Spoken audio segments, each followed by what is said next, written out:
right, welcome to another episode of Piecing It Together, the podcast where we take a look at a new movie and try to figure out what movies inspired it. And today on the show, we're doing something we don't get to do that often, but we're always excited when we get to do it, and that is shine a light on a film from a local filmmaker here in Las Vegas. We're talking about Brandon Christensen's Z, which is a new horror movie out on Shudder, and it actually premiered last year at the Sin City Horror Fest, where we were doing our live episode of Piecing It Together on The Head, another locally made feature. Although, of course, Z wasn't actually made here, but Brandon is based here in Las Vegas. And it was a fun, creepy kid, imaginary friend kind of horror movie. And it's got some really interesting twists in it. And joining me to talk about it is film critic Josh Bell. We got a great little conversation with some really good puzzle pieces. And before we get into that, I do want to remind you to make sure you're subscribed to Piecing It Together on your podcast app of choice. And of course, you can rate and review us on Apple Podcasts or Podchaser. You can follow us on social media at Piecing Pod and join the Facebook group Popcorn and Puzzle Pieces. So, you know what? I'd say let's get into this one. And before we do, make sure you support whatever filmmakers are coming out of wherever it is you live, because that's always an awesome thing to do. So support your local filmmakers. All right, so joining us today, we've got with us our good buddy Josh Bell. Josh, you've been on the show a bunch lately, haven't you? Well, a bunch is two times. This is the second time. Well, there's also on in the last month or two. So no, you know what? You're mistaken, my friend. We finally posted the Gretel and Hansel episode that we recorded so long ago. So now it's gonna feel like 3 times, and that is a bunch. Okay, I think technically three qualifies as a bunch. Two is not. 2 is a couple. 3 is a bunch. Can we? Yeah. Was that a TV show once or something? I think that sounds like a real serious possibility. Yeah. Well, we are, of course, talking about Z today, and this, as those of you listening who maybe don't realize this ahead of time, is actually made by a filmmaker from here in Las Vegas, Brandon Christensen, so I definitely wanted to get a chance to cover it, and you got to see it back at Sin City Horror Fest last year, right? Yeah, I saw it at Sin City Horror Fest last year, and I watched it again at home recently to write a review of it, and it's a good movie. I think I was impressed with it the first time I saw it and again, and I'm really happy to see Brandon Christensen, someone from Las Vegas, getting such wide notice and acclaim for his work. It's cool that as he's achieving this greater success, he's still based here in Vegas, still doing stuff here, even though Z wasn't. It was shot in Canada, which is where he's originally from. But still, he's definitely a Vegas guy with a lot of local connections to our filmmaking community here. And of course, brought this movie to a local festival. And I'm sure whatever he does next, we'll get the chance to see it first here in Vegas as well. Yeah, I look forward to that too. But why don't we jump into some puzzle pieces? I'm sure we're going to have some overlap here, but why don't we get to your first one? All right. Well, I will start out with Hereditary, the Ari Aster horror movie that I probably have mentioned if we've done horror episodes, I feel like I've mentioned it before. Yeah, everything that comes out now seems to be inspired by this brand of horror. Yeah, but I think that, especially now that he's getting more and more attention, I think it's fair to put Brandon Christensen alongside. Maybe not quite at the same level, but gearing up to the level of someone like Ari Aster and another filmmaker that I'll mention later. But these recent indie horror sensations who make these sort of small scale movies and move up the ladder and get this level of critical acclaim.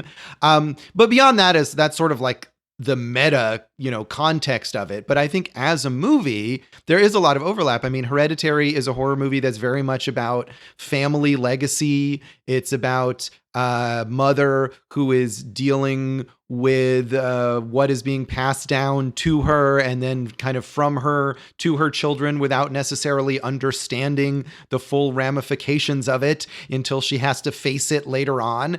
And that's very much what Keegan Tracy, her character, is dealing with in this movie, something that's been passed down to her from her dad that we just very briefly glimpse that in this movie, but clearly has been passed down that way, and that she's then passed on to her son that she has to face in the kind of final act of this movie. And one other thing related to Hereditary that I noticed was a sort of stylistic thing is that there's a shot that I think occurs a couple times in Hereditary that's a very creepy shot where it's like an exterior shot and it's like in the middle of the night and then suddenly in like a switch going on, it's the middle of the day. Sure, yeah. Which I thought was a very unsettling shot. And there's a similar shot in this movie with like a sandwich that the kid is eating where it's like a full sandwich and then there's just the flip and it cuts like a smash cut to the sandwich having been eaten. And I don't know why, but for some reason that technique is really creepy. Yeah, it is. It's weird. It's I don't know. It just feels almost unnatural a little bit or something. It's Right. good. I like that a lot. I think that's really fun when they do stuff like that. But yeah, no, great first piece there. And I do think that Ari Aster's, his fingerprints are all over a lot of modern horror stuff these last few years. But I think a lot of what you're talking about there makes a lot of sense as well. I'll jump into my first one, and this is also probably one that I'd imagine a lot of reviews probably mentioned, but that's the Babadook. Another movie where there's this, force terrorizing this family and, the creepy kid and the imaginary, imaginary friend type aspect. And then also on a pretty surface level, I mean, the drawing of the Z character, very, very much like the Babadook character, I think in stylistic choice, I would say. Yeah, that's a good point. They do look very similar. And I feel like that image of the Babadook, or not the Babadook, of Z on the wall, the drawing on the wall has been like the promotional image for this movie that I've seen in like so much of the press about it. So it's definitely being circulated. I remember Brandon Christensen talking about at the screening that I went to at Sin City Horror Fest that drawing is actually done, I think, by the movie's composer. So that is quite a multi-talented person who can do both of those things. That's pretty cool. As a composer, I find that really cool. And also, there's a very long history, I guess, of composers of horror movies doing other things because the composer from like the Conjuring movies is always the demon in all of those movies. Is the one wearing the costume and all that stuff. And so, yeah, that's pretty cool. Yeah, I didn't know that about the Conjuring. So I need to get me one of those gigs. Yeah. Huh.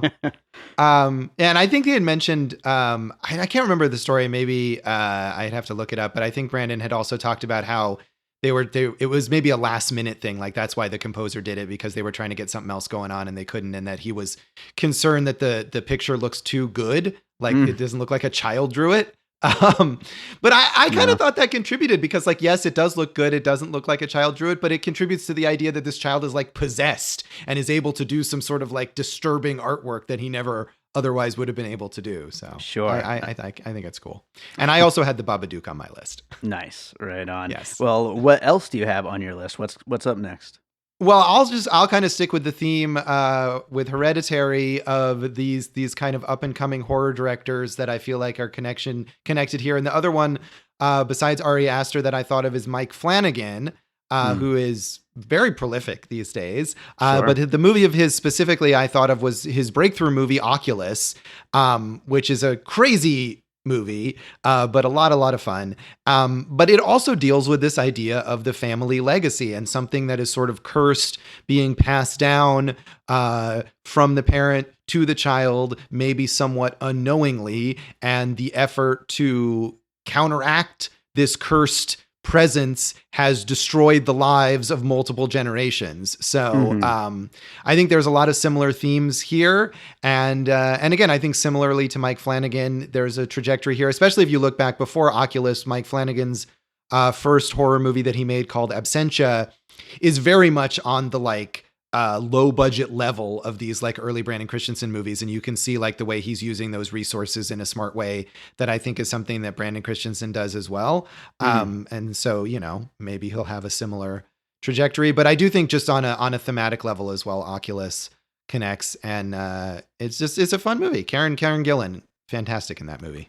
I don't remember if I ever actually saw Oculus, but I always mix it up with what's my next puzzle piece, actually, which is the Insidious movies, which I feel like have like a very similar... This movie, Z, doesn't have a lot of like, just the kind of jump scare kind of thing. There's a handful of them, but when they happen, they're kind of a very similar, like a demon pops out, kind of thing. And I think that the design of when you're seeing the demon-esque Z character, the real character, not the drawing, it was reminiscent of those jump scare moments in the Insidious movies, which, like I said, I always thought of Oculus as like one of those, even though it's probably not at all, and I don't know what I'm talking about.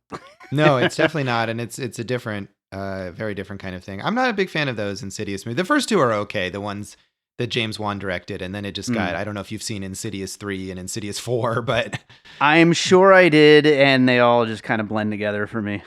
yeah, they're not. I think they might be doing another one at some point, and they should really have stopped. But the first one's all right. And it also has, I can't remember all the plot details of it, but I think there's also something about a generational thing going on in those early Insidious movies with Patrick Wilson's character. So, yeah, absolutely. Yeah. Right on. Well, why don't we jump right into your next one?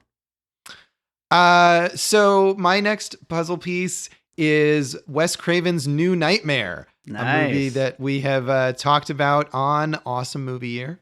But that's not the reason. But it Josh's doesn't pick. Hurt. My pick, yes, for our first season of Awesome Movie Year.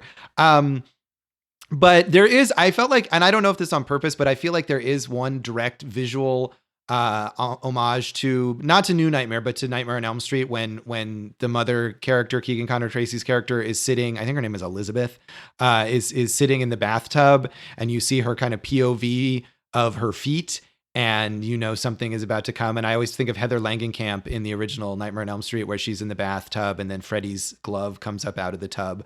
Mm-hmm. But in particular in New Nightmare, and New Nightmare is about, with Heather Langenkamp, it is about a mother who has to protect her young son from this supernatural presence that is invading their lives because of something that she did. And I mean, in New Nightmare, it's this whole meta thing about Freddy Krueger coming out from the movie world into the real world. But here, again, the existence of Z is sort of brought about because the mother believed in Z, and before that, because her father believed in Z. And the idea too there that, like, believing in this fictional imaginary demon or evil presence is what brings it to life, comes through. And ultimately it's about a mother being protected and maybe sacrificing something of herself in order to protect her son from this evil presence that she is partially responsible for summoning. Yeah. No, for sure. Absolutely. And I think on another side of that piece, I mean, I certainly didn't think of it going into it, but New Nightmare, is such an interesting twist on, the Nightmare on Elm Street, franchise. And I think, like, the creepy kid subgenre of modern horror movies, the fact that this movie, that we obviously do spoilers here on the show all the time, but, without giving it away in case we don't get to it, there's a pretty big shift in the story towards the third act. And so just the idea of taking that genre and really kind of putting an interesting spin on it, I think, is, another way that kind of that feeling of what they were doing with New Nightmare kind of applies. Yeah, and that's one thing I like about this movie a lot. I think it's a solid little creepy horror or creepy kid horror movie for those first 2/3, and then when it shifts gears, that's when it really gets interesting and really takes on its own identity. And especially that lead performance from Keegan Connor Tracy, who I like a lot and doesn't get a chance to do those kinds of lead roles often. She really makes that work in the second, or in the final third of this movie. Sure, absolutely.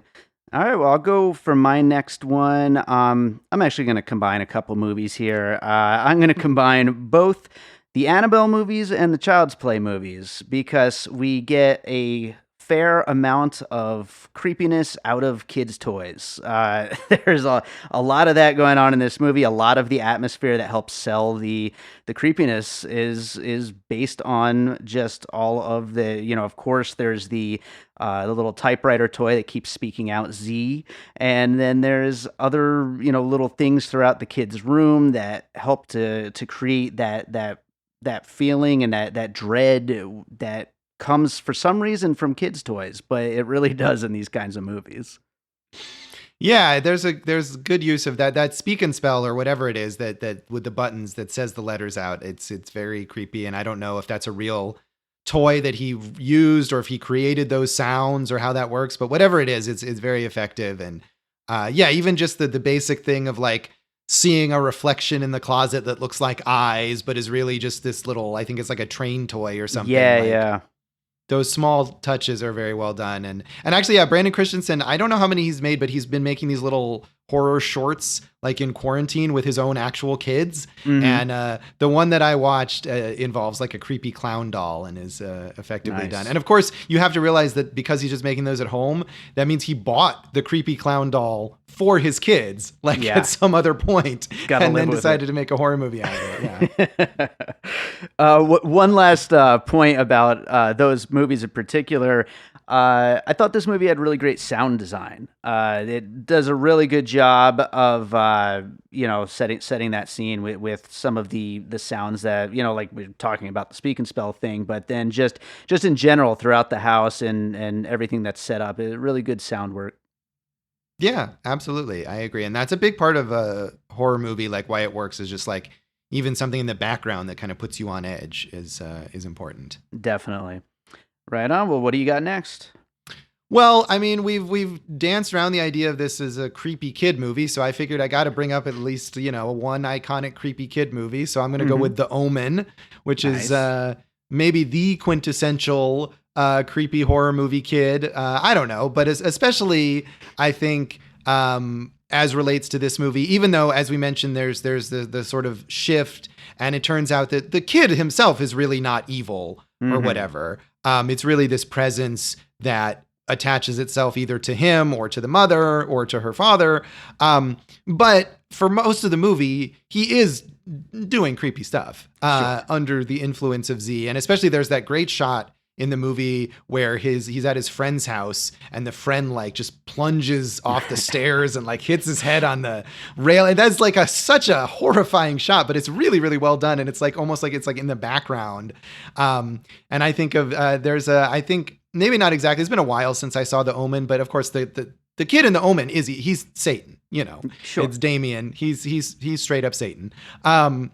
But he causes his nanny to, I think, like jump out a window, or maybe she jumps out the window and hangs herself or something. But I thought of that similar thing. And he's always just kind of standing there innocently as these terrible things happen around him. And for large portions of the movie, the parents they don't know, like, is our kid evil, or is this a coincidence, or is something else influencing him or whatever? And again, he's evil. He's Satan. Right. And that's not what happens here. A little different.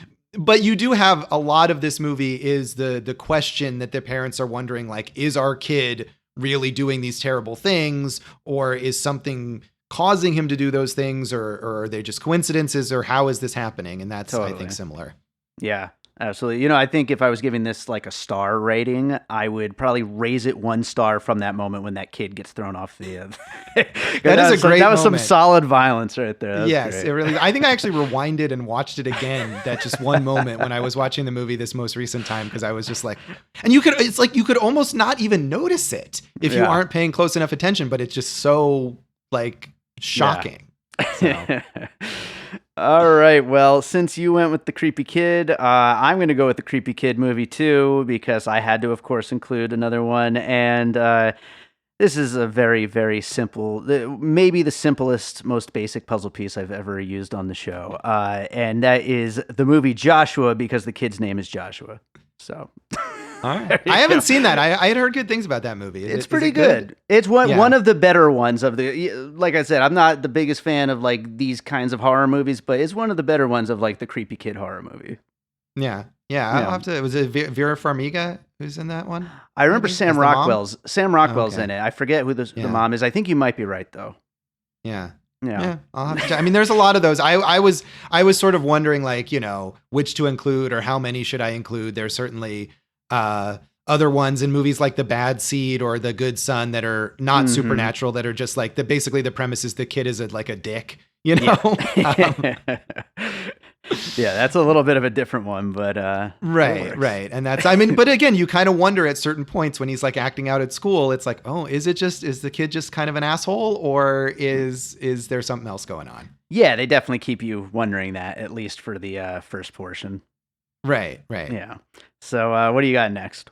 So I only have one more because I had the Babadook too. Cool. But my other one is the only non-horror movie that I picked, which is Drop Dead Fred, starring Beautiful. Phoebe Cates, which is a comedy that I think I saw when I was like 10, and that is the last time I saw it. But it is a movie about an adult woman whose imaginary friend returns to wreak havoc in her life.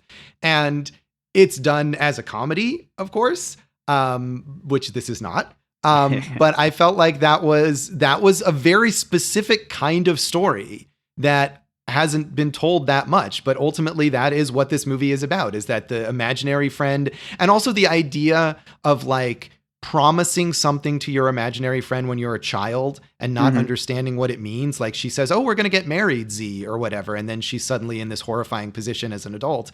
And I think that's something like in Drop Dead Fred, it's not married or whatever. And I don't remember the details, but just like, oh, we'll be friends forever or something like that. And then, you know, they show up when you're 30 and they're like, hey, remember when we were going to be friends forever? So I think that movie is not a horror movie, but I think it might have traumatized me slightly when I saw it as a child. It's like, I think it's Rick Mayall, the British comedian from The Young Ones, who plays Fred along with Phoebe Cates. So yeah, that was what I was thinking of. And the other, this wouldn't be a puzzle piece necessarily, but there's a very short-lived sitcom called Imaginary Mary with Jenna Elfman, which is about a woman whose imaginary friend comes back and causes problems in her life. But that movie, or that show, not as influential, or I don't think anyone remembers it. Yeah, I was going to say, I haven't heard of that one, but certainly Drop Dead Fred, though. Yeah, I think that show maybe didn't even last a whole season for like 5 years ago or something like that. Well, I will just mention my last one then, which I think goes along pretty well with your setup there with Drop Dead Fred. That's Beetlejuice, mainly because of the mom being expected to marry Z. kind of reminded me of that whole situation there. But of course, that movie is so much more fun and so much more silly, just like we were saying with Drop Dead Fred. But just the kind of troublesome supernatural character.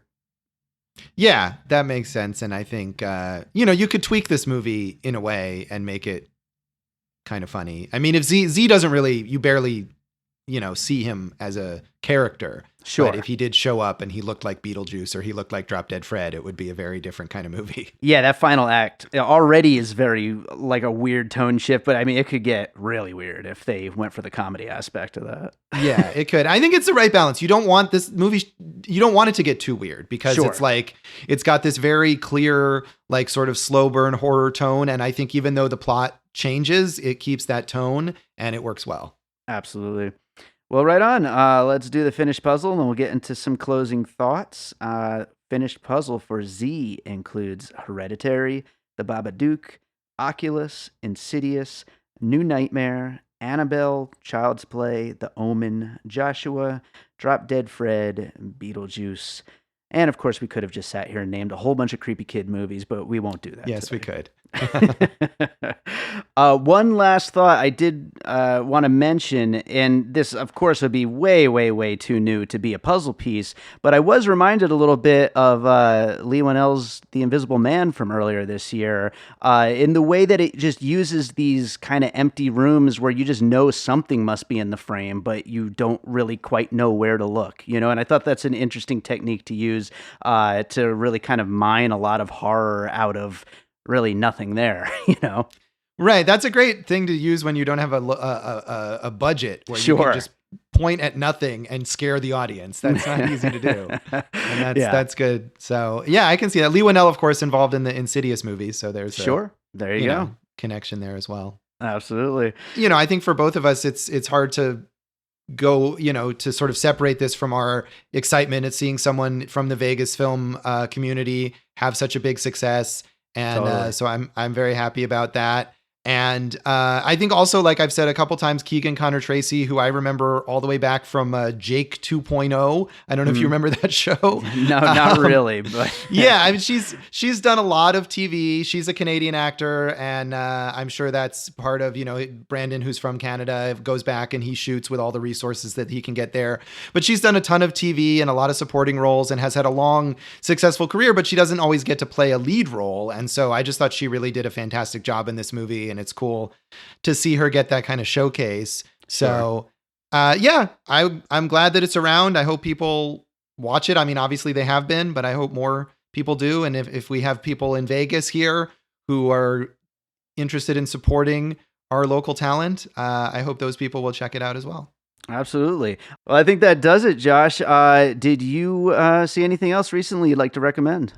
Yeah, I mean, I was just talking about movies on VOD and streaming that get more attention than they might have. And I've been writing about a lot of those. And I will mention a movie called I Will Make You Mine, which is going to be out on VOD on May 26th.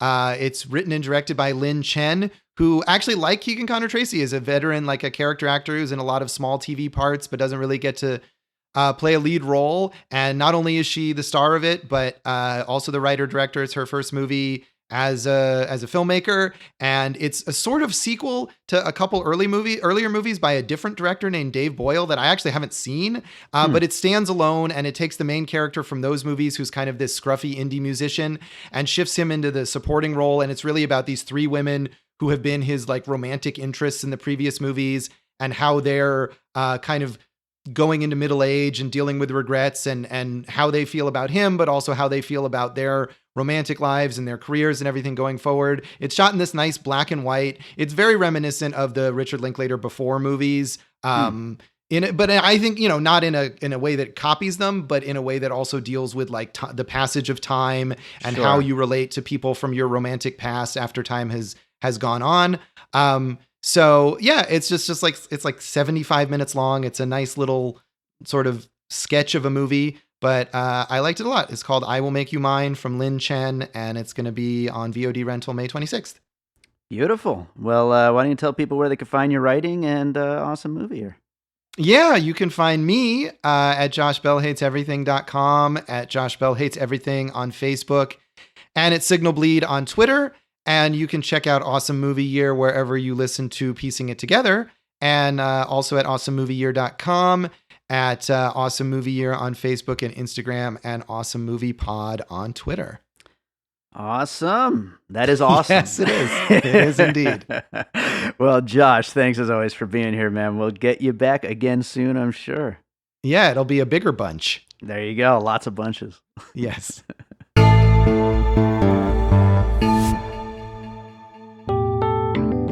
Hey, I'm Josh Bell. I'm Jason Harris. Hey, Josh, we're friends in real life, but we're also co-hosts on this new podcast called Awesome Movie Year, where we take a look back at an awesome year for movies and do a deep dive looking at movies including the Best Picture winner, the biggest movie at the box office, future cult classics, and more. Including the biggest flop. And this season, we're doing 1994. You can find us wherever you get your podcasts. That could be Apple Podcasts, Stitcher, or Spotify. We're all over the web as well at Awesome Movie Year on all the socials and awesomemovieyear.com. So please like us, subscribe, and if you do like us, give us a 5-star rating because we love you. All right, so I hope you enjoyed that conversation about C. Make sure you go check it out on Shudder if you haven't already. I think they're doing like a free 30-day thing because of the whole quarantine situation. So go sign up, watch Z. You'll like it, especially if you're into these kinds of horror movies. So thank you, as always, for listening so much. If you're enjoying the show, we'd love it if you rated and reviewed us over on either Apple Podcasts or Podchaser. You can, of course, also just subscribe wherever it is you listen to podcasts, share us, follow us on social media at Piecing Pod. All those things really help out the show, and we really appreciate it when you do that. You can also join our Facebook group, Popcorn and Puzzle Pieces, where we continue the conversation about all these movies that we talk about on the show. And hey, thanks to Josh Bell for being here on the episode. Go check out his podcast, Awesome Movie Year, which of course I appear on and produce. But check out Awesome Movie Year too while you're at it. So that does it for today. It's always great to be able to talk about a local film. We'll be back with more Piecing It Together next week. More movies to cover, all kinds of stuff coming out on VOD, on Netflix, on streaming, maybe even in the theater one of these days. We'll see what happens. But let's close this thing out with a piece of music as we always do. And I was thinking a good one to close this one out with would be a track from a locally made film here in Las Vegas that I've worked on. That works, right? So this is actually not a film, but a web series called Vitamin Z, made by a friend of mine, Doug Farah. And it is a track called Escape the Horde that was part of the score of one of the, I forget if it was the last episode or the... I guess penultimate, is that what they call it? The episode before the last? Anyway, the track's called Escape the Horde. It's from this web series, Vitamin Z, that you can find on YouTube. Enjoy the track, and we'll be back with more Piecing It Together coming up real soon.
And all points west.